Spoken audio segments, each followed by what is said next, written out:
မုံဖုတ်ဆက်မလို့မုံငွေဆက်မလို့ဒါပေမဲ့ဈေးကွက်မှာ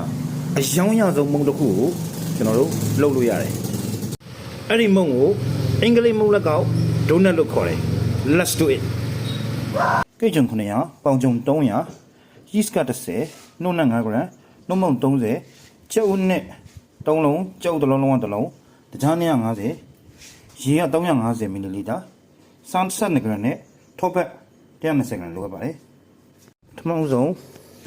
ဂျုံနှမျိုးကိုဒီဘက်ကိုတင်လိုက်မယ်နှုတ်နဲ့ထည့်မယ်နှုတ်မုံထည့်မယ် yeast ထည့်မယ်ပြီးရင်ကျွန်တော်တို့ဒါလေးကိုနည်းနည်းလေးတမတော့မွေလိုက်မယ်မွေပြီးသွားရင်အလဲကိုကျွန်တော်တို့ဂလိုင်းဖောက်လိုက်မယ်ဖောက်ထားတဲ့ဂလိုင်းလေးကိုကျုံနဲ့ကြက်ဥကိုထည့်မယ်တကြားထည့်မယ်ရေထည့်မယ်ရေထည့်ပြီးရင်ကျွန်တော်တို့တကြားလေးကြည်အောင်လို့မွေပြရမှာဖြစ်ပါတယ်စားပါတခါလေးထည့်ပြီးမူလိုက်မယ်တကြားကြည်သွားပြီဆိုရင်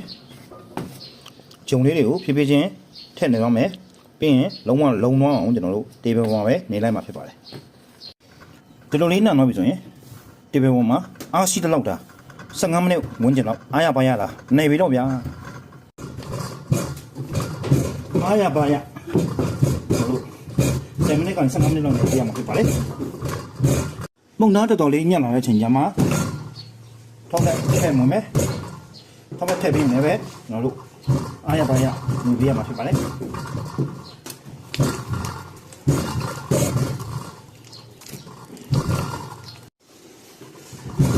နားလိုက်နေလိုက်နားလိုက်နေလိုက်နဲ့နေလိုက်ပါမုံသားလေးတော်တော်နက်လာပြီဒီနေရာမှာတခုတတိထားမှာ7နှစ်နေတယ်လောက်တော့မုံသားကလုံးဝ perfect ဖြစ်နေမှာတော့မဟုတ်ဘူးဒါပေမဲ့လည်းပဲ15မိနစ်ဝန်းကျင်လောက်နေတဲ့အချိန်မှာဒီလိုခက်ပပလေးဆွဲလို့ရတဲ့အနေထားထိကောင်မီလို့ရပြီနေပြီးတော့တဲ့ဂျုံသားကို15မိနစ်နဲ့ထားမှာဖြစ်ပါတယ်15မိနစ်ပြည့်သွားရင်သူ့ကိုဖြတ်မယ်ဖြတ်ပြီးတော့ရင်ကျွန်တော်တို့ချိန်ခွင်နဲ့60 gram အလုံးလေးတွေကျွန်တော်တို့ချိန်မှာဖြစ်ပါတယ်အားလုံးကို60 gram ဖြတ်ပြီးရင်ခက်ချစ်ချစ်ချောချောလေးဖြစ်အောင်ကျွန်တော်တို့လုံးပေးရမှာဖြစ်ပါတယ်ခက်ချစ်ချစ်လေးလုံးပြီးသားလေးကို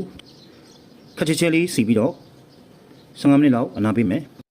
15မိနစ်ပြည့်ပြီဆိုရင်ပိုက်လုံးလေးနဲ့အပြားလေးပြမယ်ပြီးရင်ကျွန်တော်တို့အကွင်းလေးလုံးမဲ့ကောင်ကိုကျတော့အလေဝပေါက်ကလေးတွေဖောက်ပေးရမှာဖြစ်ပါတယ်ဂျမ်ဒိုနတ်လုပ်ဖို့တက်ချက်တော့ဒီတိုင်းလေးပဲရိုးရိုးလေးပြပြီးတော့ဂျုံဖြူထားတဲ့ဘန်းပေါ်မှာစီပေးလိုက်ရင်အဆင်ပြေပါပြီခင်ဗျာ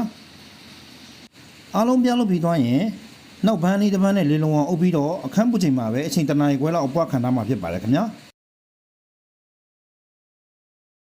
တနားရီခွဲပြည့်လို့မုံလေး2ဆနီးပါးလောက်ပွားလာတဲ့အချိန်ကျရင်အတင့်တည်ထားတဲ့စီထဲမှာကျွန်တော်တို့ထည့်ပြီးတော့ကြော်မှာဖြစ်ပါတယ်အထက်အောက်လေးလည်းကျွန်တော်တို့